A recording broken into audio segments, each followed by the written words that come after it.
Chaka yanga. Maromo ringreji apargaboro. Oyud kawuono e gwenge ma Shakahola e kaunti ma Kilifi.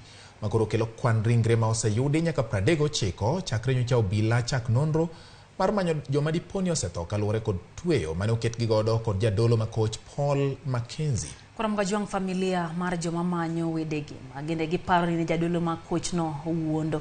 Koro kwa piny owacho ni kar mondo giket maino e golo ringre joma ne osetho moiki winjo gires joma pod ngima. E odiechieng' mar adek mar manyo liete kendo golo ringre bang' tho mar ji ma itudo kod din mar jadolo Paul Mackenzie mawuok e gwenge mag Shakahola ma osebedo kalombo jolemo mondo twe nyaka tho. Obila mag okwach kich kod jomenyo chako lodho oko ringre maromo 18. Kwan makoro kelo ji duto ma ringregi oseyudi chopo ji 39. E kind ringrego, 5 kuomgi ne ogole e bur e liel achiel.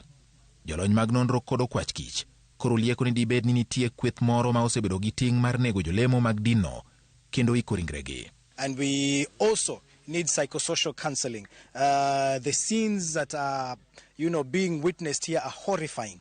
Both the officers and also the journalists and everyone who is here requires constant psychosocial counseling so that they can continue to do this work. Nyaka sani kwan ji ma osetho romo 8 kendo komed gi ringre 39 ma osegole bur lietego romo 47.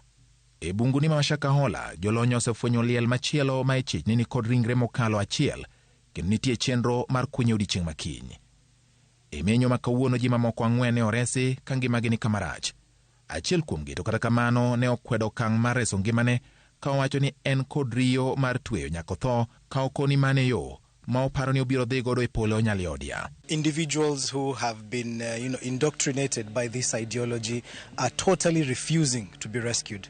Today we just had a lady who was brought in by the police.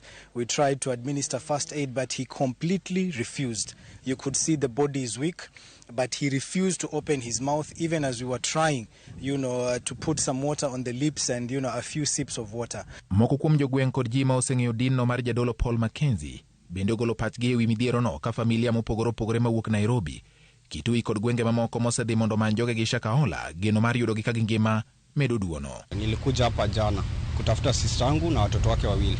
Unfortunately, my sister na watoto wake na wamekonfirmiwa na hospitali nyingine hapo pia anasema ametuma picha kwa kambi ya watoto. Hao watoto wanajuana kwao kwa wenyewe. Mpaka akasema wao watoto wameconfirm kwamba sister yangu na watoto wake they are normal. Nimekuja kutafuta familia yangu ambayo ilipotea kwa hii kanisa ya Mackenzie takriban miaka 2. Kwa wakati tulipokuwa tumeanza tulienda sisi wenyewe msituni na maafisa wa polisi, na siku hiyo tulifanya kazi nzuri sana kwa sababu tuliokoa watu zaidi ya 10 msituni.